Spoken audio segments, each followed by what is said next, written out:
Oh, hello, Internet, and welcome back to the TapStream Podcast, episode 14. This is the third entry in the Apples and Oranges reading that has been going on the podcast feed.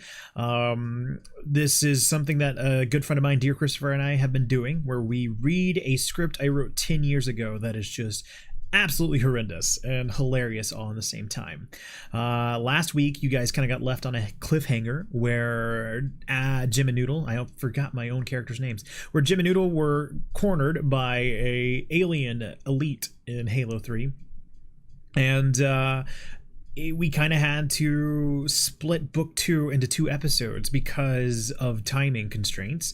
And I had every intent of like patching those couple episodes and then going right into book 3, but this ended up being its own episode on its own, so we are still going to conclude book 2 this week, and next week we'll start book 3. So with that little note ahead, I want to go ahead and let you guys get into the episode. It's going to start off with a really funny story that Chris is very generous in sharing with us, and then we'll get into the meat of Apples and Oranges. So thank you so much for listening, and I will see you on the other side. Bye-bye. I could just read it and it would be funny to go through that. I'll have to do just a tiny bit of digging, but I definitely have a book I wrote when I was in like the 2nd grade. Like I either have it physically or digitally. That would be and amazing. It's called The Square Root. I didn't even remember it until you just said that you have your Dinoland book. It's called The Square Root of a Piece of Pie. Wait, what's it? Shit, hang on. Anyway, it's something like that, and it's so funny, but not like smell my own farts funny. Like it's funny because it's like how Apples and Oranges is funny to you, like, but it's not painful to me because I was like 10, you know. I think to me the thing that I think keeps poking at me is just reading through this and remembering how many people I sent this to. I'm so excited to start reading again. So without further ado, I am Trey from TheTapStream. I stream on mixer.com/TheTapStream, and I am joined by Dear Christopher. What a nice segue. I stream on mixer.com/Dear Christopher. And tell me about dog buttholes. Yes. What a nice segue into recording, by the way. Thank you. Yeah, so we live in a small but touristy area, and so we also live in a apartment on the 3rd floor, off the beaten path, if you will. We live kind of far away from the touristy area of the city we live in. So we took our dog. So we have a medium-sized Australian Shepherd Border Collie mix. His name is Atlas, and he's adorable. So we took him downtown tonight because there's like a nice like Strand or whatever, and like place to, like, I know Trey, I'm just kind of informing the prospective listeners. So we took him downtown, and we went and caught a few drink. Well, we caught a drink at this place and had some queso and stuff, and let the dog like just mingle with people. Atlas loves people, so he's like super down for this. And so we hit up the cafe, and then we walked a few blocks down to this other street that has this really nice coffee shop, grabbed a cup of coffee and sat outside, and it's a pretty well trafficked area. And so Atlas is just kind of hanging out, and anytime a person walks by, like his ears perk up, like he's down to meet anybody, anytime, anywhere.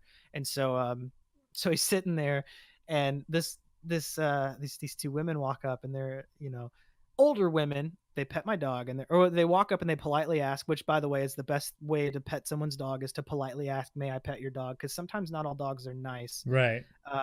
So these women walk up and they say, "Can we pet your dog? He's so cute." Yeah, they start talking to us, and so she says, she starts petting him, and then this other guy walks by, this really nice man that we had, just kind of met because he had a dog. He had this like really pretty golden retriever, girl dog, and Atlas is a boy.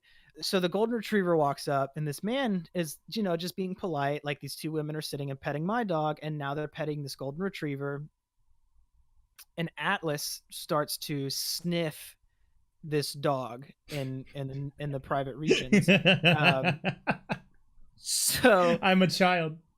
So it's well, so am I, and so I'm sitting there and like, like I don't know how to like, I don't know how to say, Atlas, stop sniffing this dog's crotch. You Right. know, like I don't know how to politely say like stop being weird. Because I mean, And so that's my not weird for dogs. We add the it's not weirdness, and it's right. like We you're right. you're caught in that middle of like, am I making this weird or am I calling attention to it? Yes, and so my awkward way of doing it is to say and like I say this out loud. I say, Atlas, it's like a handshake. If you shake too long, it's weird. You know, because it's like a if it's a soft way to kind of break the ice, and so it's like no one feels weird that I'm saying stop sniffing this dog's crotch. Because I can pet him, but he's not gonna listen. Like Plus, you don't want to disturb during that. right. He's reasonable. And I like it's funny because I'm just like I don't know. Anyway, so I make this comment. I say like stop. You know, it's if you shake too long, it's awkward. Like basically, stop smelling this dog's crotch for too long. And the guy kind of chuckles, and then the woman laughs. One of the women laughs and says, "I've always said dogs have had internet far longer than we have." And as she said it, I was taking a sip of coffee, and I almost spit take because that's like Chelsea kind of like politely chuckles because she thought it was funny, but it hit me. It like resounded. I would have just guffawed right Dude, it there. was so funny. And I was taking a sip of coffee, so I couldn't react like I wanted to. Like that would have been a genuine spit take, but it was hot coffee, so I, you know. Do you remember? So, do you remember the Twitter account "Shit My Dad Says"? oh, of course. That is prime "Shit My Dad Says" material. And so that's why I wanted to save this for when I could talk to you about it, because I didn't want to text you all of my thoughts. Because so she says this, and you can tell like the way she says it, it's like she says, "I've always said This is a clearly rehearsed joke on her part. Yes. Okay, so good. You're on my level. And her friend like just laughs in such a way as to say, yes, she has said this before. Like this is the old song and dance, you know? And so I mean, I might be digging too far into it, but she laughs. She's just like, haha, yeah, you know, and like it's not new to her. It's obviously new to these two people, being us and Chelsea. And so Chelsea just kind of giggle, you know, she just like laughs and like politely laughs. Like she found it funny. Like it was a nice like conversation stirrer. But I was fucking tickled by it. Like I thought it was so funny and so like thought provoking, and just I was like, God, that's like such a funny thought. Speaking of smelling assholes, let's go ahead and jump into the apples and oranges script. Yeah. So, oh, cool. So I listen. I was trying to figure out where we last left off, and I will be completely honest. I can't remember reading this. That's how drunk I was last time. This is episode 3. Which is that's so great. Like, I had to go back and listen to the old audio recording and see the last line. And that's the only way that I could figure out that we are on book 2, chapter 5. All right. With that, let me do it. I found chapter 5. Announcer voice. Last time on Apples and Oranges. We'll show scenes from the previous episode. Cut to theme song. Montage of the series. This will run for 30 seconds to a minute. Scene ends and fades to blank screen. Pause, title screen comes on. Starts off with camera behind the Elite and the Ghost showing the scene with Jim and Noodle from the Elite's point of view. Noodle. I blame you. Jim and Noodle both take cover on either side of the garage while the Elite continues its rapid fire. Elite 1. I don't know if I can remember my voice for Elite 1. You can't hide forever. I can't wait to see how wrong that is. Oh shit. So Noodle. Yeah. Explain this. So it's Elite 1 and then back. Noodle. Yeah. Okay. You can't hide forever. Oh yes, we can. Noodle, shut up. Okay. Do you have any grenades left? No. Damn it. Anything explosive? I can't care. Fuck, I forgot. Jim looks around desperately, trying to find anything that will take out the ghost. Okay, let's pause for a second. Okay. What's Noodle saying? I can't carry explosives. I can't carry explosives. Remember in the very first episode, we talked about the character details of Noodle, where he isn't trusted with anything super. That's right. Okay, yeah. I need to keep that up on like a second screen. So I can remember. So I can't carry. Fuck, I forgot. Jim. Jim looks around desperately, trying to find anything that will take out the ghost. I hate to say this, Noodle, but I think we're screwed. Jim takes a peek out towards the ghost just to check things and notice off in the distance a pelican. A pelican is the ships in Halo. That's the Aircraft. Spartan aircraft. Like that's a friendly aircraft. Yeah. Jim. Hey, look, it's a pelican. Maybe they sent us some reinforcements.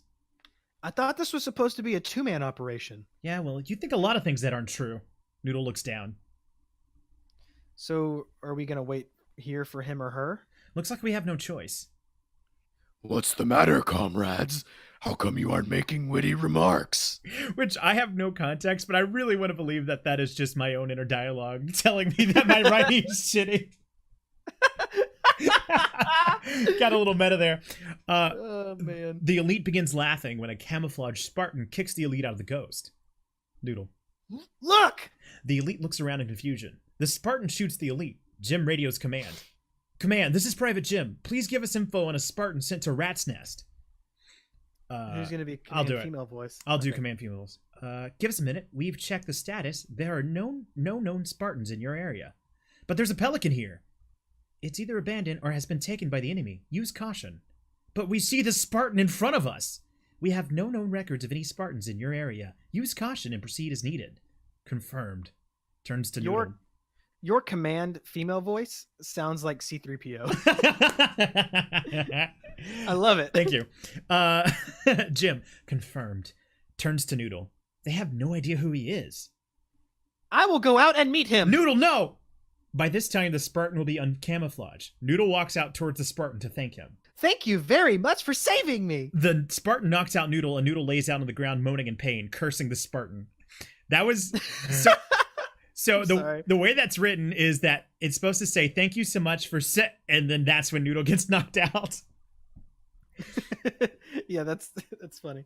Okay, so we got a new character here. Do you want to take it or do you want me to take it? Yeah, I'll be Spartan. Okay. Do not be mistaken, Jim and Noodle. I did not save you. What? I did not save you. Oh, God. Okay. I did not save you. I merely secured my paycheck. See, had that elite killed you, I would not have received any money. There's a bounty on us? From who? That is none of your business. Who are you? My name is not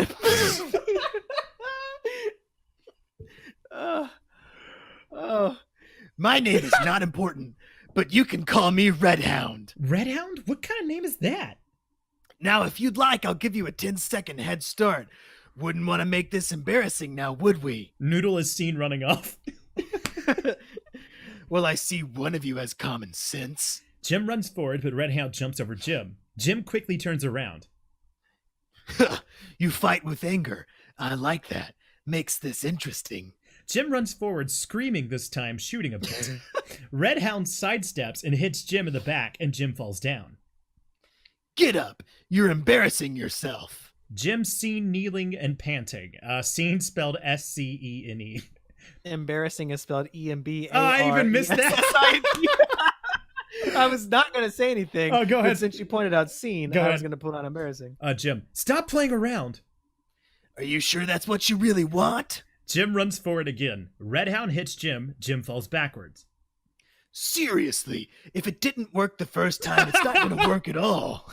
Okay, in my mind, the voice that I'm channeling is like Duke Nukem meets Job from Arrested Development. I don't know if I'm hitting the mark. But you're doing wonderful now that you've said that. I think that's just what I'm trying for. I don't know. Okay, seriously, if it didn't work the first time, it's not going to work at all. But this will. Noodle throws a plasma grenade and sticks Red Hound. Red Hound lays motionless on the ground. Damn, Noodle. Wait. So he throws a plasma grenade and sticks Red Hound, and then it explodes, presumably. Right. I guess I just didn't write that. And that's totally fine, but like okay, so this is getting back to, you just kind of threw a bunch of commentary into this. So this reads like everyone's gonna just source this as their, like, they're gonna cite this as their source material, because had I read this, I would be like, well, you just like throw a grenade and it sticks to him and he just like fucking falls down. Like Mhm. nothing happens. He just falls down and waits to die. Because that's how I read it. And I was like, wait, he he gets stuck, and instead of like freaking out, he just lays motionless on the ground. Anyway, I don't know. It's funny to me. Go ahead, Jim. Damn, Noodle. What? You're on a roll today. You saved my ass twice. Thanks. Well, now we're even. Redhound clearly hurt, but laughing. I'm sorry. I can't even do it. Good work, Noodle. More of a fight than Jim, but I'm afraid that won't work this time. How did you survive that? Radio noise is heard Sorry. coming from Redhound. No, perfect. Hamming it up. Yeah. Now, I'm on my way. Well, it was nice chatting, but I really must go. I will be seeing you again. Redhound gets in the ghost and drives off. Jim, shooting a little, yells, "Wait, who sent you? Who are you working for? Get back here." So the writing is "get back!" exclamation mark, lowercase h here exclamation mark. Oh shit, I just dropped my whiskey. Oh no. Party foul. We can keep going. It wasn't a lot. Okay, are you sure you want to pause? Yeah, I had a little towel here. I wiped it out. We can keep going. Gotta be silent. No, Okay. you're fine. Noodle, I don't think he heard you. All right. Noodle, I don't know what's going on, but some serious shit is going down. First the elites, now Redhound? Right? I have a bad feeling about this. Maybe it'll all come together once we get to Sand Trap. I hope you're right, Noodle. I hope you're right. Let's keep moving. Jim and Both Noodle. yours. What? Both yours are spelled Y-O-U-R. Thank you. Jim and Noodle. Jim and Noodle get on a mongoose and ride the same way Redhound did. Cuts to Redhound walking down a hallway in Foundry. He walks into a room with the General. Foundry's a Halo 3 map. Got it.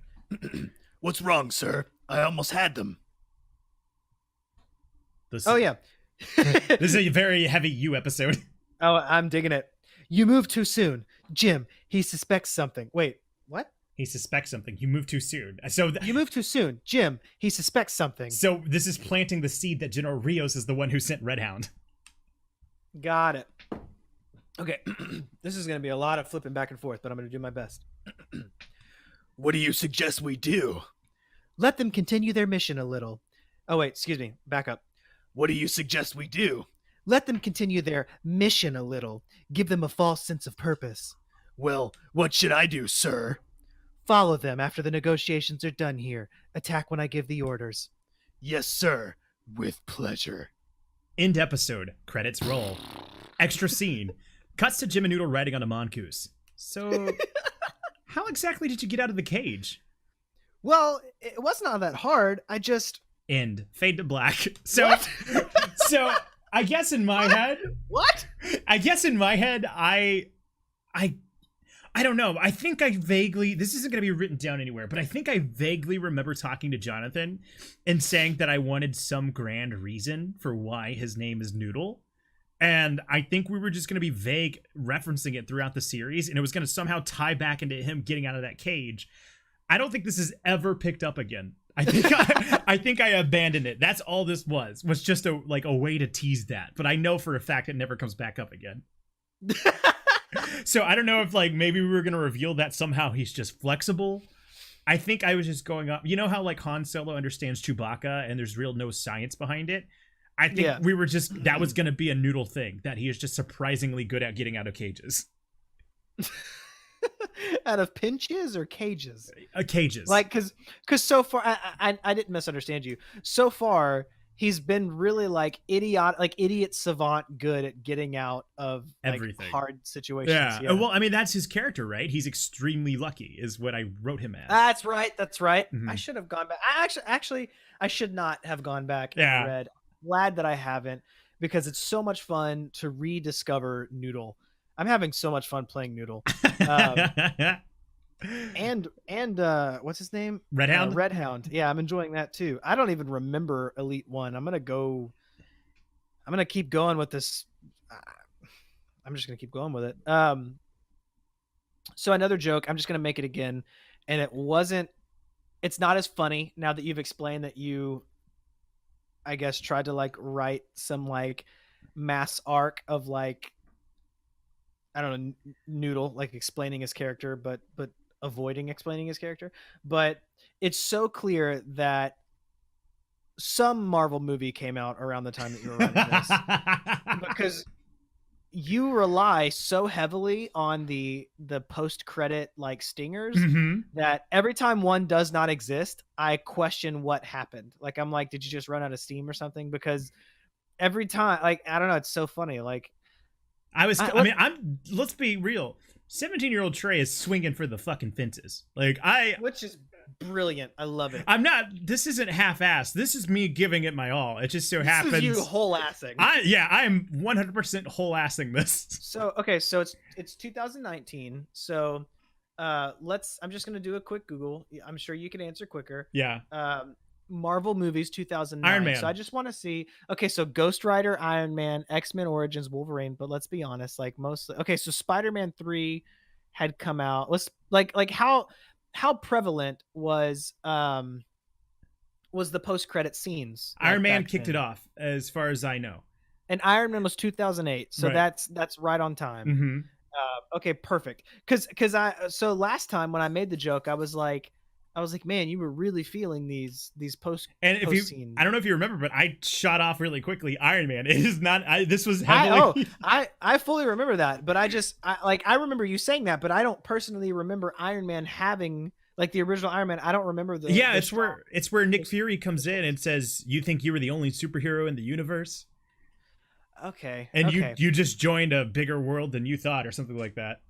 Okay. All right. So yeah. All right. It's all making sense. You've always been more cognizant of. You've just been. I don't know. You were. Yeah. Not cognizant enough to realize how much this sucks. All right. Apples and Oranges. I love it. Book 2. Okay. Before we go to book 2, I need to go get before we go to chapter 6, I need to go get a cookie, because we bought these cookies today and I'm just thinking about them right now and I need one. Go get your damn cookie. So give me just a second. Okay. While we found a comfortable stopping place. And oh shit, I have sushi too. Oh, I'm not going to get that right now, but later I will. This is what's happening. I'm drinking Atlas, get out from under me. I'm drinking I'm not going to plug this whiskey. Or, okay, I had this other thought. I'm all over the place. I had another thought. If this becomes a thing, like we should just drink whiskey and read stories. And there's probably like some clever name we could come up with, like Whiskey and Wives' Tales, but not Wives' Tales. And then we'll get sponsored by different whiskey companies and they'll be like, you should try our whiskey and then read stories. And that's my pot shot. That's my like if we get lucky. But for now, I'm just gonna keep drinking this whiskey. I'm still holding out to the hope that this takes off to the point where people just start sending in their own first drafts. That's a great name, First Drafts. Yes. Okay. So I want to say this. I am committed to reading through all Apples and Oranges here on the TapStream podcast. But if this gets somehow viral and goes big, I want to make First Drafts a thing. Okay. Well, you just said something that I fear that the noises that I'm making with my mouth are terrible right now. Hopefully they're not very loud. I said but that wasn't me agreeing. That's just my nervous recording tick. Okay. So you said you're fully committed to finishing this book, or this collection of books. I thought that was assumed. I am committing to getting all the way to For Sale. Which is another screenplay Trey wrote. I mean, listen. I 3 years at this content creating game. I would say we could use that to launch First Drafts, but that could be another. Well, thing. let's do that. Yeah, we'll see. Again, the only way this works, if you listening, yes, you, everybody right here listening on your way to work, on the bus, in the bathroom, making dinner. That means you have to start sharing it with people. I can't do this alone. And with that being said, let's go ahead and jump in. People making dinner in the bathroom. You have to like this podcast. My mom, who I now know listens. Oh God, does she? She does. I know.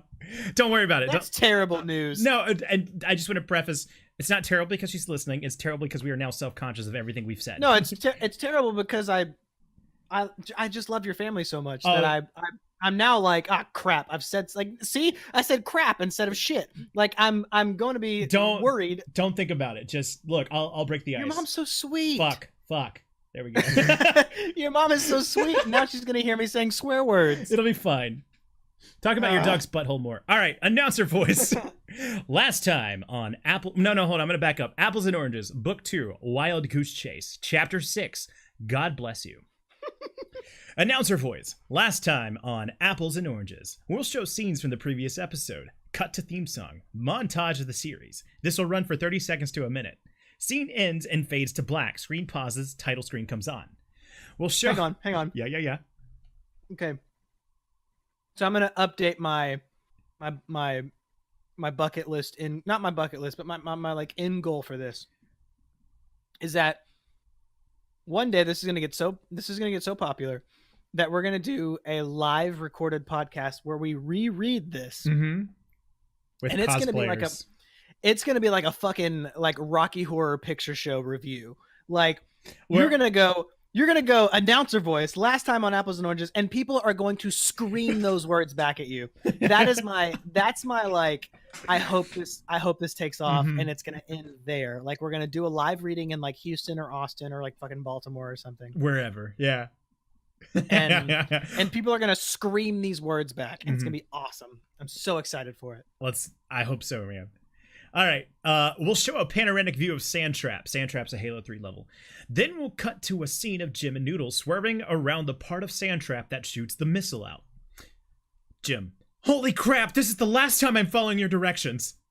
Noodle continues screaming. Hold on! Wait. When did we set up that Noodle was screaming at all? I guess maybe in my head that like Jim says, holy crap, this is the last time I'm following your directions, and then Noodle continues the conversation by screaming. To set the Noodle stage, continues, screaming. That's not what you wrote, but listen, I don't know. I want to also set the scene. I don't know if you know this, but in Sandtrap, it was an endless map, but the way they guarded you was that there was a point where there would be these invisible missiles that would start shooting at you to keep you from going too far out of bounds. So it wasn't like just an invisible wall. They would automatically kill you if you try to go too far. Yep, I don't remember that at all. So in my head, the way that the scene is playing is that they're just traveling out in the middle of nowhere and that they're being attacked by something. And that was the way for me to automate that via the game engine. So that's what that is. And I guess Noodle has been giving the directions. So Noodle continues screaming, Jim, hold on!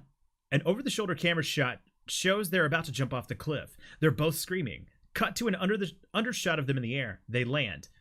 Holy crap, we made it! I peed a little. What? I don't know why I ask anymore. Jim and Noodle continue riding till they take cover behind the elephant. Elephant is a giant-ass vehicle in Halo 3.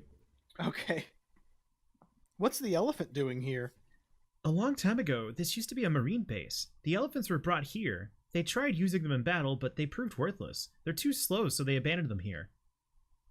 Right, so what are we supposed to do here again? Well, I guess our only choice is to investigate that pyramid over there. It's pretty barren otherwise. Look up above! 3 banshees are seen flying towards the pyramid. Get down! They both kneel. The banshees land near the pyramid, get out, and walk inside the pyramid. Let's follow them. We need to find out what they found in there. Jim and Noodle ride their mongoose closer to the pyramid. Jim: let's enter the roof. Let's enter from the roof. They climb up the pyramid until they come to the opening at the top. Noodle: you first. Don't worry, I am. Jim jumps down. Noodle hesitates. Oh, man. Noodle jumps down. Cuts to Jim and Noodle on the rail walkway,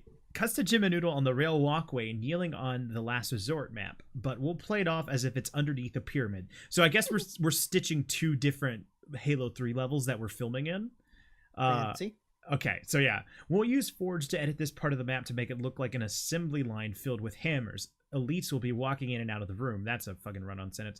We'll be walking in and out of the room. Some will be carrying hammers out the room. Some will be testing the hammers on something. Not sure yet.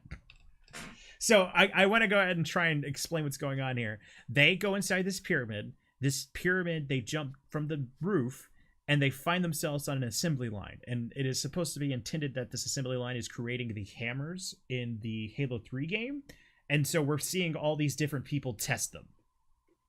So got it. Yeah, that's what that fucking paragraph was all about. Yeah, that was not clear. Yeah, so we're basically, something is clearly going on here where they are making things that they did not expect in this abandoned out of nowhere plant. And Noodle continues. Got it. Whoa! Who knew all this was under here? Why would we abandon this? I don't know. I guess they had no idea this was here. There sure is a hell of a lot more than 3 elites, though. What are they carrying? It looks like big bats with blades on them. This is it? This is what they found? They don't look so bad. Cuts to a shot of an elite swinging the bat, knocking the test subject far away. An elite that gets too close is knocked across the room as well. So I guess, again, to paint it, I guess what it's supposed to be showing is like the test subject gets knocked into another person that just so happens to be walking. I don't know. Cuts back to Jim and Noodle. Holy crap. I want one. What are those? I don't know, but they sure are powerful. Noodle stops kneeling. Noodle? Ah! Noodle? Ah! Wait, no, don't! Ah! Ah! Ah! Achoo! Show an overhead shot where all the elites look towards Jim and Noodle. Every elite grabs a hammer and starts running towards Jim and Noodle. Fuck, let's run. I can't see. There's snot everywhere. Noodle runs around screaming where he falls off the walkway behind the elites, still running aimlessly. Noodle, god damn it! Jim jumps down and starts killing some of the elites. The elites regroup and start running towards Jim. Jim runs towards Noodle. Come on, this way! They run towards an exit. Jim continues running while Noodle, who can barely see, runs into the wall before exiting. They come outside Sandtrap by their mongoose, where they get out. They quickly get on and ride away from the elites. Parentheses. We'll ride around Sandtrap to make it look bigger than it is. Once they turn a corner somewhere, we'll show elites closing in on them in ghosts. They're too fast! TWO. An engine dying noise will be edited in. You've got to be kidding me. What now? An engine dying noise. So will be edited in. Oh my god, yeah. God damn it. Okay, before you go forward, well, what are you going to say? You say what you're going to say. No, just basically their equipment's failing them. That's all I was going to add there. Like, okay. Because you can't, obviously in Halo 3, you can't have it sound like the mongoose is dying. So I would find one through fucking dogsound.com or whatever. And Dog sound? Sound dog or whatever it is. Oh, that's a real thing. It is a real website. So I just wanted to say that it's kind of endearing. Like, okay, so like the in parentheses thing, like those are, excuse me. Okay, so those are clearly funny. Like when you stop to talk about like, here's what we're gonna do, edit in some noises, whatever. The whiskey's getting me. I'm starting to hiccup. Oh my god, I'm really starting to hiccup. You all right? Yeah. So it's funny, but at the same time it's endearing because like you didn't know how you were going to get there, you just knew what the vision was going to be, and that to me is like so funny. But it's really sweet too. Like I'm like, oh, that's adorable. Like you don't know like the format, you just know like we need to be thinking about this and we need to be thinking about that. I don't know how to ride a bike, but I know I need to get to the fucking store. Exactly. And also I want to say like because I do video work. Oh shit, I unplugged my headphones. Hold on. Uh-oh. I hope it recorded my audio twice. I am too drunk to plug this in. Already? Okay, there we go. Cool. And we're good. Continue. Maybe drinking is a bad idea for podcasts. Woo! Okay. So what I was saying was, it's endearing how you don't know what you're doing, but you're still trying to do it. Mm-hmm. That being said, I do video work. Like, for anybody who doesn't know me, I make videos. Not often, but I do try to make professional looking videos. Reading this is a fucking nightmare. If I have to sift through dialogue to get to shot instructions, I would strangle you. Like I would realistically, I would very aggressively tell you how stupid this was. Well, let me say two things now that you said that. One, you told me you read it and said we should make it into a live action series. Two, Two. Okay, but I wasn't that good back then. It doesn't matter that I like. It's what I know now. I'm speaking 10 years later. Yeah. If you get 2, I get 2. Okay. Well, and then 2, this was also written in the understanding that I would be there in the making process. So maybe that's fair. Yeah. It wasn't like I was going to hand this off to somebody and be like, look, here's my fucking Citizen Kane. Take this shit and make me meet fucking Bernie Burns. Get him on the phone. Tell him I got ideas.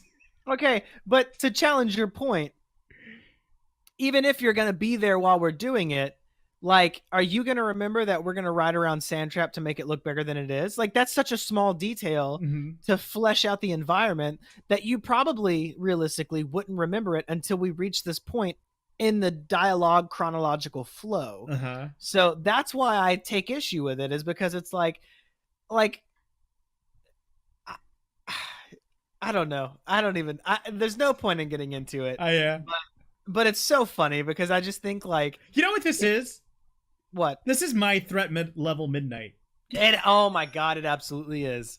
And like, and us reading it is you realizing that it is funny and you're no longer offended by people laughing at it. Oh no, of course not. No. Like I said, the only pain of existential crisis is knowing that at the time I sent this to people wanting to hear feedback on how good it was. So that's what you were looking for, was I want people to tell me how it was. I mean, I always prefaced it by anybody I sent it to saying like, look, be brutal. If it is not good, tell me, because that's the only way I'm going to get better. But that's the thing, is it's really not bad. No. Like, let's not play this game. Like, it really isn't that bad. Like, the formatting is bad. Like, I'll give you that. The formatting's terrible. Like, you didn't know what you were doing. But like, if you think about it, like even though we were drinking, for one, like heavily, like not heavily, like we weren't trying to kill ourselves, but we were drinking with the intent to lubricate the conversation. Yeah.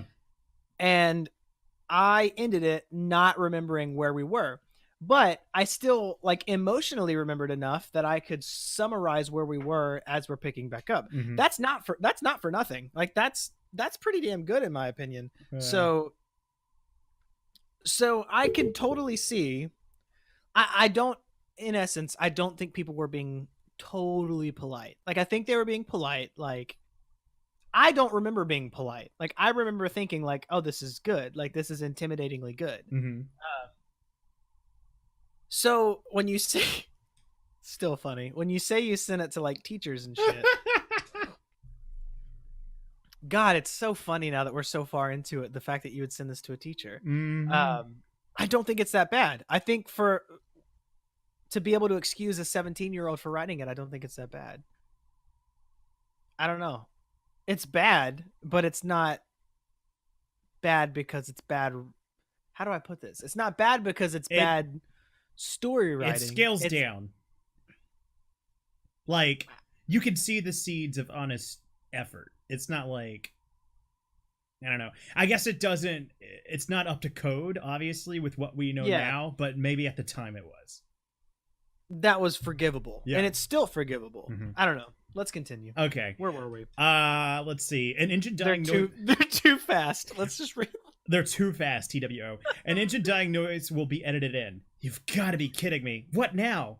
The mongoose starts to slow until it comes to a halt. The elites close in on them. Jim and Noodle back away from the mongoose. What's that smell? It's gas. Jim shoots the mongoose. It explodes, taking out 2/3 of the ghost, leaving the others in confusion, giving Jim and Noodle the perfect opportunity to jack the ghost. Let's go! They continue their escape only to be followed by choppers, another vehicle in Halo. Jim, son of a bitch. Follow me, Noodle, stay close. They continue until they come to the crashed Pelican. It'll serve as an exit. They get out and walk through. Come out on the Guardian level. Okay, so again, context. On the level Sandtrap, there is a crashed Pelican. In my mind, I guess we were going to film it in a way where it just looked like an entrance and not a crashed vehicle. And we were going to come out on another level called Guardian. So that's what that is all about. Okay. All right. Okay. So Noodle picks up. So I'm going to... Okay, before I read this, I'm going to read this. And then I'm going to have a small little story. And it's going to end with me trying to embarrass you. Okay. So that's where we are. Okay, so Noodle, where are we? Is that where your story's coming in, or do you want me to continue? No. We're gonna finish this. We're gonna read to this. Okay, all right. Until then, okay. Go ahead. We're gonna read to the end. Okay, where are we? I honestly don't know. Jim, Yeah. I'm scared. You know what? Me too. Play dramatic music and cut to a shot of the dinosaur flying in the sky. In-scene credit rolls fade to black. Okay, before whatever you say, in the map Guardian, there are dinosaurs in the background flying. Continue. Of course there are. Okay, so I didn't watch Red versus Blue. Yes. Not even like I watched a little bit of it. I'm talking like whenever Forge came out and like whenever Rooster Teeth started doing like actual mocap like motion capture stuff, because they did that, right? Yeah, they do like full on animation now. So that they still do Red versus Blue? Yeah. Holy shit, I did not know that. Wow. Okay. So when they first started doing mocap is whenever I watched some trailers, but that was just never my scene. I have a friend, Josh Heinlein, one part of Thousand Mile Hug. A great podcast, which you should listen to, by the way. Yes, you should. And I say that like I give a shameless plug because you had done a co-stream with them once. So you're, the listeners might. Yeah, they know who they are. So Josh has been a very good friend of mine for a very long time, longer than you and I have been friends. Mm-hmm. And Josh used to have this recording as his voicemail, and it was Caboose and someone who was Caboose's counterpart. Like Church? Who would be Church? It was probably Church.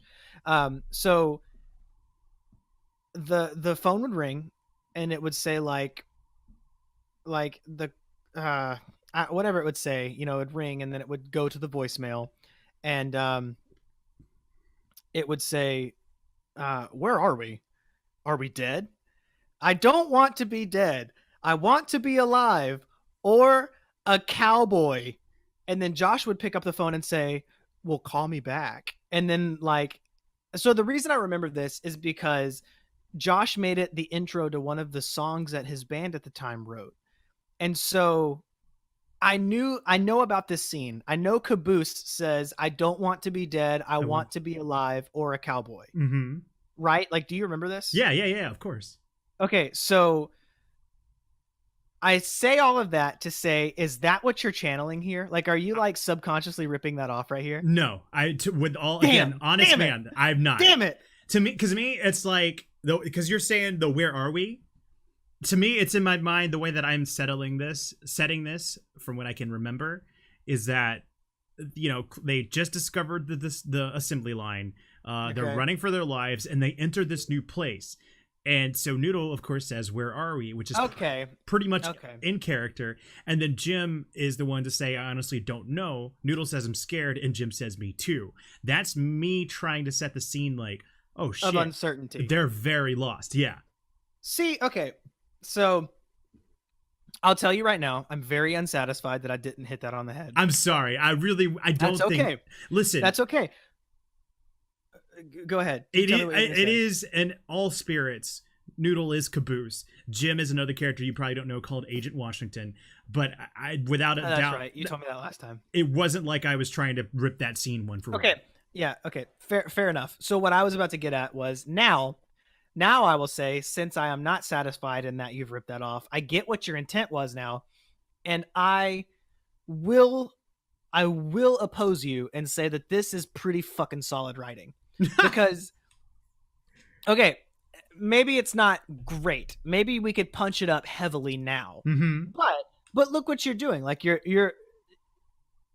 you're subconsciously implying that the viewer should feel uncertain. Mm-hmm. I think that's pretty fucking good. Like for a 17-year-old, I think it's pretty fucking good. Like you got to give me that. Like you have to agree with me there. Like that's pretty good. Because like I'm not just Okay. So I'm trying, like I don't want to do this, but because it's a podcast, because we're drinking, because it's funny, like I'm trying to belittle you. Like I'm trying to reduce your writing to shit because it's funny. Like, I don't want to do it because it's mean. Right, yeah, of course. I mean, I would have done this if I was vulnerable about it. Yeah. Like, you've given me the green light. Like, I'm not going to qualify it anymore. Like, Mhm. you've given me the green light to just kind of pick it apart. So I'm approaching it like at any moment. I'm like, I want to find a gotcha. Yeah. So I came at this trying to find a gotcha, and I didn't. And then you had to go back and explain to me that you were trying to imply a feeling of uncertainty. Like, now that you've said that, that's a pretty fucking good job. Like, I think you did a good job. Well- Because now that I read it contextually, because I'm not reading it anymore, like trying to kind of, like catch you, Mhm. like in the act. So like, I think it's pretty fucking good. Like, I Take think that, you should give me English that. teachers. Who said they read this? Oh, okay. All right. Well, now you got me. I was gonna find a way. We're on the last episode of book 2, which I think might be a good stopping point for this particular episode. Maybe not recording for the night, but let's. Oh, I'm not even started yet. I got Yeah. a fair amount of makers to get through. All right. Let's. Here we go. Apples and Oranges, book 2, Wild Goose Chase, chapter 7, Exile. Announcer voice. Announcer voice. Last time on Apples and Oranges, we'll show scenes from the previous episode, cut to theme song, montage of the series. This will run for 30 seconds to a minute. Scene ends and fades to black. Screen pauses, title screen comes on. We'll show a panoramic view of Guardian, only the top half, because this part of the map will only serve as a walkway towards the storages. We'll cut to Jim. So sorry. I'm sorry. Finish your sentence because I came in too early. The map will serve as a walkway towards the storages. We'll cut to Jim and Noodle on the other side of the map. On one side of the map. Okay. So pause there. You wrote this before we were friends, right? We were just getting to the point of being friends. Because I remember like a lot of our early friendship was based on... Like if we could still log into our MySpace, which is where we were meeting each other, Okay. I bet you we fair could find the enough. message... I could find the message of me like sending this to you. Like that's how That's early... fair. Yeah. Okay. So I'm making up just for clarity, like for a heads up. I'm making a huge fucking stretch here with this one. So you had written Apples and Oranges before the Apple, like before we kind of bonded over the Apple thing, right? Right. Because that's kind of like what solidified our friendship, right? Mhm. Was like bonding over like us being total fucking Apple fanboys. Yeah. That was well before they released panoramic photos, right? On the iPhone. Well before. So what is your obsession with panoramic views? To be honest, like I think we mentioned this either in episode 1 or episode 2 We of did. this. I think it's just the only fucking movie term I know. I really think it's the only thing that like in my 17-year-old mind of giving any kind of credibility to this goddamn forsaken script is just being able to say the word panoramic. I'm surprised you weren't using like the word pan more. Like pan I probably to a didn't know panoramic it. view. I probably didn't know it. Like I'm being 100% honest. Okay. Okay, like I said, I was reaching far with that one, but I'm glad we it's stopped good and to talked about it. contextualize it. All right, again, so we'll cut to Jim and Noodle on one side of the map. Noodle. I don't like this place. It's quiet and empty. And I Quiet. know you're supposed to stay quiet, but I want to go for gold. I'll radio command. Maybe they'll give us some insight on where we are. Right. A radio noise is heard coming from Jim, then a busy tone. Damn it. Damn it. Red Hound must have damaged my radio. Either that or we aren't getting reception. Wait, Noodle, don't you have the coordinates? Noodle! I think that Red Hound dude damaged that too. It was on a piece of paper, Noodle. Oh. Damn it. I guess we have no choice but to move forward. Those elites were closing in on us, but I don't think they saw. Jim and Noodle move forward and jump towards the centerpiece. I completely lost. I don't know where that is in the map at all, but whatever. Let's see. Jim and Noodle move forward and jump towards the centerpiece. Noodle. Wow. I can't believe we gave all this up. I don't Maybe think... it's like a pretty area or something. Probably. Oh, Guardian. Yeah. So it's like this really overgrown, like nature kind of overtaken civilization okay. place. And so I guess it is beautiful, yeah. And so Jim, I don't think the Marines ever knew about this. They continue walking until they reach the other side of the map. They take a right. We use a shot that lets the viewers see them exiting, but no but not see what's on the other side of the door. They'll come out a double box open in Foundry. Double box is, I guess, a type of item in Forge. There will be multiple boxes, some open and some not. Each will have loads of weapons, mainly human weapons.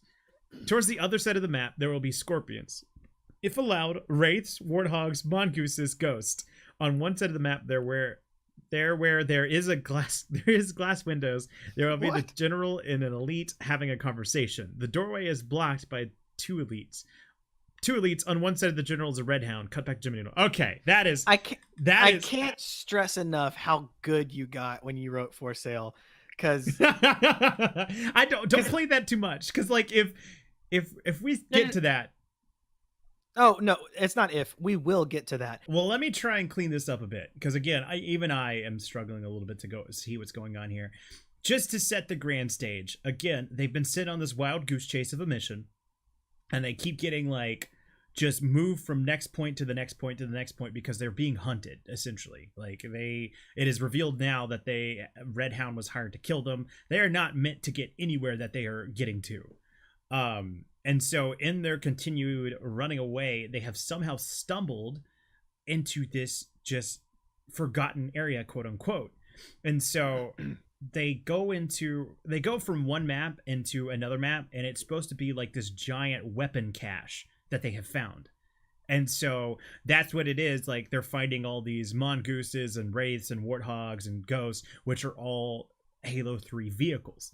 So they've basically stumbled into a fucking jackpot of ammunition and armory and whatnot. So that's what this is. Okay. And then to top it off, as they're getting in, the door, they see in this almost like office space that is being guarded by two different elites, and there are two people inside talking, the General Rios and Red Hound. So that's where that is. Okay. Is that making any kind of sense? Yes. Okay. Yeah. All right. So now it is. So now I'm gonna say it didn't at all before. I didn't expect it to. Like, I was immediately gonna explain it, because even I had to kind of remember what the hell I was doing. I think a lot of the hard part is that, again, I'm having to write this as a machinima. So it's not like I could just say, hey, inside garage where people are having a garage sale. I'm having to use the limits of a fucking video game. And I think you made a lot of like even for, okay, so by this point, like, red versus blue is well established, right? Oh yeah, it was obviously Forge is established, and Forge, I'm gonna make a pot shot. I'm gonna make an assumption, a wild assumption, and say red versus blue directly influenced Forge. Oh, without a doubt, yeah. Okay, good. Because this is obviously a culture that I was not a part of. So, oh, shit. Oh, okay. I think I remember my point. So, even with Forge, like, even with the knowledge that there is a baked-in way to make machinima with Halo, you are still, in my opinion, making some really wild assumptions that you'll be able to pull some of this shit off in Halo. Like, there are a couple of times that I've wanted to comment, but I bit my tongue, and I wanted to say, like, how the fuck did you plan to pull this off? Like, how are you going to do this within the confines of Halo 3? Dang, fucking grand ambitions. Well, all right. I love it. All right, so cuts back to Chip and Noodle. Where is this place? If Marines don't know about this, then this is our answer to the shortage of ammunition. Look, there's more of those hammers. Damn, then this is a Covenant base. But what are they doing with Marine weapons? This can't be Covenant. Look, there's General. Oh, sorry. This can't be Covenant. Look, there's the General. What's he doing with an elite? They are talking. I can see that, Noodle. You're welcome. Jim and Noodle continue walking, looking in each storage box, until Jim spots an elite guard talking to another guard. Not the same one as the ones by General Rios. So now we have 4 different elites guarding this area. Oh, fuck. These are new. I'll take the first one. These are new elites. Elite Guard 1, laughing. Isn't this great? All this ours. Is that a proper sentence? I don't think so. Okay, good. Those Marines will never see it coming. Why is the General helping us again? So here's a recap and a recap. I have no idea. It must have something with the last stand at... hold on. It must have something with the... I think I missed a word. I have no idea. It must have something to do with the last stand at Valhalla quickly approaching. How do you know where the last stand will be? Don't you get it? Why else would we send troops to scout out the place? Why else will all this equipment be shipped out to Valhalla? If the Marines are smart, they are inspecting the place as well. If there are any commanding Marines who haven't betrayed them yet. Both laugh. Still, what possible motive could Rios have? Who cares? Those Marines are as good as dead now, and mankind will surely see its downfall. Who knew it'd be at the hands of one of their own? They both laugh. And that's not in parentheses. So for all I know, he just says they both laugh. Jim and Noodle move to cover kneeling. What the fuck is going on? Didn't you hear the guards? The general is help. Yes, Noodle, I heard. But what could possibly be gained from helping the elites? I don't know. Nothing. That's what. Nothing but death of mankind. On the contrary, Captain Jim, or should I say, Private Jim. Both Jim and Noodles. General Rios. Both Jim and Noodles stand up and quickly turn around, raising their weapons. General Rios. There is much to be gained from this, you see. The longer this war continues, the more ammunition, weapons, vehicles will be needed. All which I am able to sail, but that is not my only profit, no. The longer this war... Okay, I'm clearly hamming it up. Dude, anytime I see more than 2 fucking sentences, I fucking clinch. You crumble. Okay. The longer this war continues, the more income for me.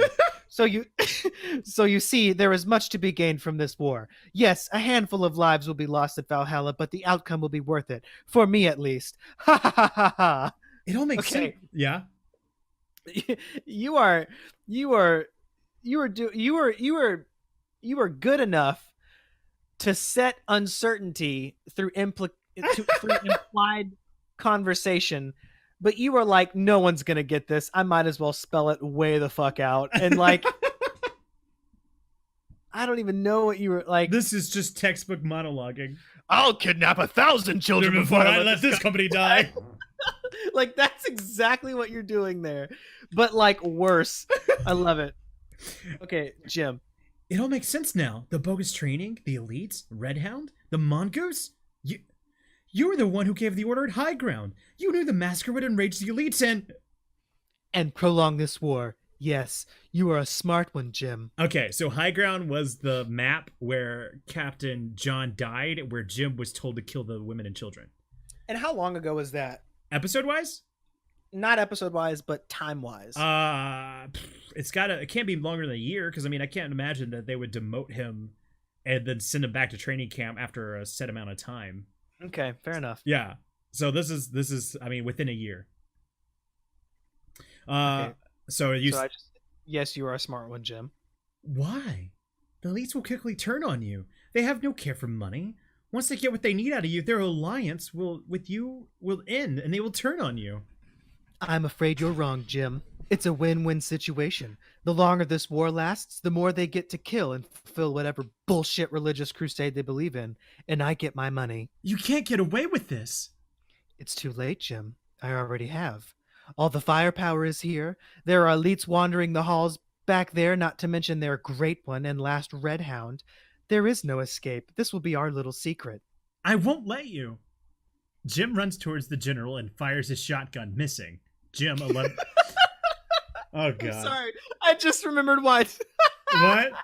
I just remembered why Jim has the shotgun. Yeah? Do you not remember? I remember. I want you to say it, though. I was about to say, please God, tell me you don't remember. I'd love to tell you. It's because wasn't it Captain John's weapon? Yep. So he likes it, but it's like, have you ever seen the movie Airplane? No. Oh my God, that's a movie you have to watch. Okay, so there's it's this like 70s, like very dry humor, very like literal humor. Mm-hmm. And like this one character has a drinking problem because he used to fly. He was a pilot during the war, and he his like what squadron, I don't know what the fucking word is, like they all died, and so he's like conflicted as a character. But his drinking problem is literally that he is unable to drink. Like he'll like take a glass of water and like splash himself in the face with it, and like that's his drinking problem. It's a funny fucking movie. And so like that is a very hyperbolic version of Jim taking Captain John's shotgun and making that his like Horcrux, or like making that his badge. Horcrux. Yeah, Horcrux is probably not the right word. Like making it his like his cross thing. to bear. Like yes, I love it. It's so funny. Mm-hmm. And because I don't know if you remember, again, episode 1, in the title description or the character description, I said preferred weapon shotgun. Yes. Oh, I remember. It's so really good to remind people. I characterized why he carries the shotgun by giving it the backstory with Captain John. And what's funny, what is fucking hilarious about this is because you have used like it just spells out your ambition with this, because you actually spelled out like you actually pointed out that his preferred weapon was a shotgun, and that was it. Like we just took it at face value. Yeah. And then later on in the story, you actually like fucking M. Night Shyamalan us and like, oh, it's because Captain John died that way. like you were looking for gasps like in this pilot script, and that's like, this is clearly a first draft. Like obviously, let's hypothesize that you write this and you submit it, and Bernie Burns is like, this is fucking gold. I gotta get this guy. Like, obviously they would be like, hey Trey, like this is a great effort, but you're gonna have to rewrite it, and we're gonna help you, because this is crazy. Like, this is crazy talk. Like, you've got shot instructions in the narrative talk. Like, you have no clear, like they would probably pile that on you, mm-hmm. and then be like, okay, we're separating to a screenplay, we're separating to shot instructions, we're separating to dialogue, we're going to separate like story arc from instructive like direction. So it's hilarious to me mm-hmm. that you like were going for gasps with this. Like, mm-hmm. I wonder how it would translate had you ever made like it. Yeah, like had you gone to a second draft. Like, I don't know. I'm not even gonna get any further into it. I love that you went for like a like the reader was gonna be like, no way. All right, let me continue. Jim runs towards General and fires his shotgun, missing. Jim, in parentheses, Jim, 11 shots left. The General sidesteps and fires his shotgun, missing. General, 11 shots left. Jim takes cover behind storage. Noodle is busy fending off elite guards. Jim shoots in the general direction. In the general direction of what? Jim 10 shots left. Jim takes cover. Cuts to a shot of the General walking through the storage. General Rios. I'm disappointed in you, Jim. I thought you would put up more of a fight. I see we have a lot in common, though. We both share a taking to the shotgun. Jim runs out, firing towards the General. Jim, 9 shots left. The General shoots as well. General, 10 shots left. Jim takes cover again. An elite tries to sneak up on Jim, but Jim shoots him. Jim, 8 shots left. Jim yells, "We have nothing in common!" Give up, Jim. It's a dying causes. I'm sorry. Give up, Jim. It's a dying cause. There is nothing you can do. Tell you what, give up and I'll give you a cut. Jim shoots towards the General again. Jim, 7 shots left. Another elite tries to get Jim, but Jim gets him. Jim, 6 shots left. Noodle, a little help here. Noodle. I'm trying! The General appears in front of Jim, shoots. Jim, 5 shots left. The General shoots. General, 9 shots left. Jim takes cover again. Jim shoots in the General's direction again. Jim, 4 shots. Jim, obviously scared, turns quick and shoots behind him. Jim, 3 shots left. "Where are you?" says Jim. Jim shoots in front of him again. Jim, 2 shots left. Another elite jumps. Jim shoots. Jim, 1 shot left. Jim sees a Jim sees the General and shoots. Jim, no shots left. Jim takes cover, then looks for the General again. He sneaks up behind him. The General turns around. Jim shoots but has to reload. General Rios. How did Jim shoot? He just had no ammo left. But so he goes to shoot, but there's nothing, so he has to reload. Oh, okay. Yeah. You really should keep track of your ammunition. It prevents situations like these. General shoots Jim close enough to kill him. Noodle stops and looks. Noodle.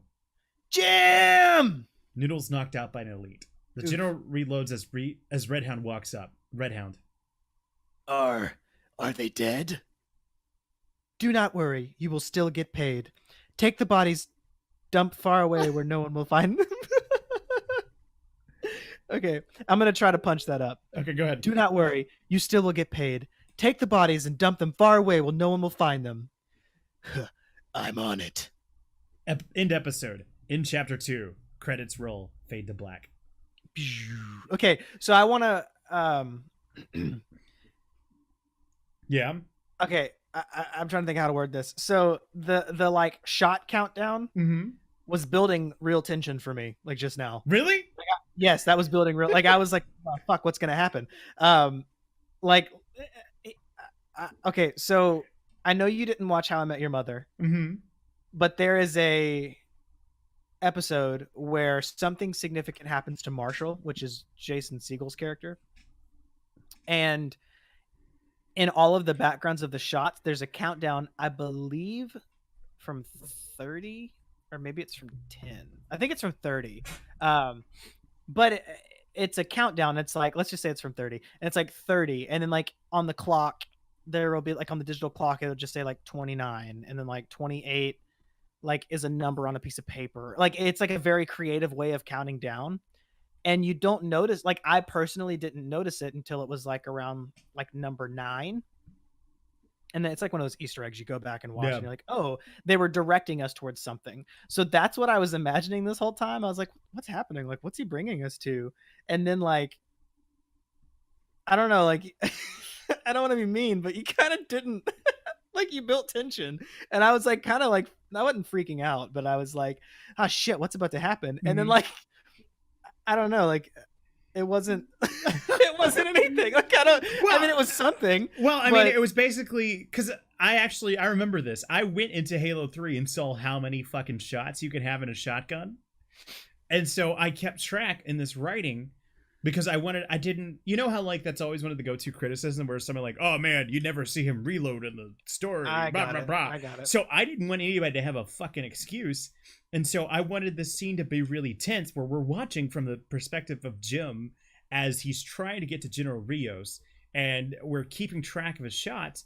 And then when he finally, because it's supposed to be like almost a cat and mouse thing where like imagine being in a funhouse mirror where you're just thinking you're right on them, but finding out it's just the reflection and not really them. And so it builds up to this moment where you finally find the person. It's not the reflection. And then Jim shoots only to find out he has no shots left. And General Rios is like, you should really keep track of your ammunition, and then shoots him. So that like that's what that was building up to in my head from what I remember. Okay. It's better when you explain it, obviously. Oh yeah, because fucking asshole me, 17-year-old. There was obviously intent. Whether we missed it, whether we hit it. Go ahead. What were you gonna say? Whether we hit it is a very different question. Well, we are also interpreting this as 10 years later. Yeah. But I want to know now, like, what was your visual intent? Like, do you see that? Like, is the overlay, like the UI? No, the UI is not there. It's, to me, that shot is, I mean, those notes are only for the machinimators. So they're shot notes. They're shot notes, yeah. Okay. It just supports me. Yeah, it does. To me, it's more of a thing like if somebody was so invested in apples and oranges and they thought to themselves, there's no fucking way he would have ran out of shots, but they went to go and actually count, that was solid. Like that was the actual amount of counts that you could have in a single that is hilarious. Yeah. I'm trying. It's not like I wasn't. Which you say like you did this. Okay. I don't know how to do this without being mean. Don't worry about it. Stop clarifying. Just go for it.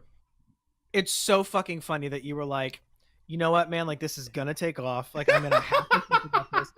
Like, So what's funny about it is that I immediately interpreted it as like, oh, okay, like this is part of the story. Like Trey is building tension to something.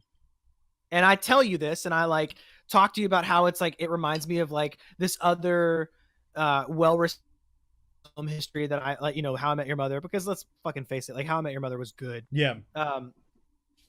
So like I like draw similarity to like another influence, and I'm like, oh, this actually like built tension, and I feel like you just kind of dropped the ball, but you did build tension. And then you're like, oh no, this is just shot notes. Like I wanted to make sure that like I was on point. And then I'm like, so were you gonna have a UI? Like, could you see this? No. I assume that somebody is going to love this so much that they're gonna start that when the forum is inevitably created, and they're like, do you guys remember that breathtaking scene between Jim and General Rios?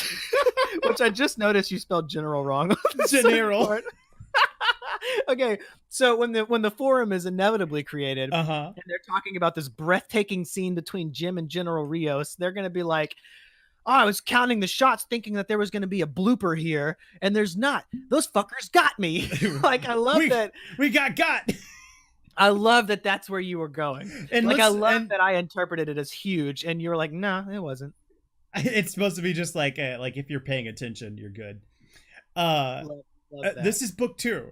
Keep in mind, as probably all beginning writers start out with, this is my Empire Strikes Back. This is my Han Solo being fucking frozen in carbonite, is Jim getting shot dead. And this is where it ends, and now the fucking viewers are going to have to wait a year to find out what's going on. Wait. How many books are there? There's 6. Okay. I distinctly remember you saying last time that you were very emotionally distraught. Those aren't the words you used. I was upset because of how I had to end it. I'm sorry. I cannot wait to see how you're going to end it. Well, then I can't wait. In the spirit of ending it, thank you everybody for listening. That is going to conclude book 2. This has been a really good time. Thank you for doing this, Chris. Of course. I'm loving it. All right, everybody. We'll see you next time. See ya.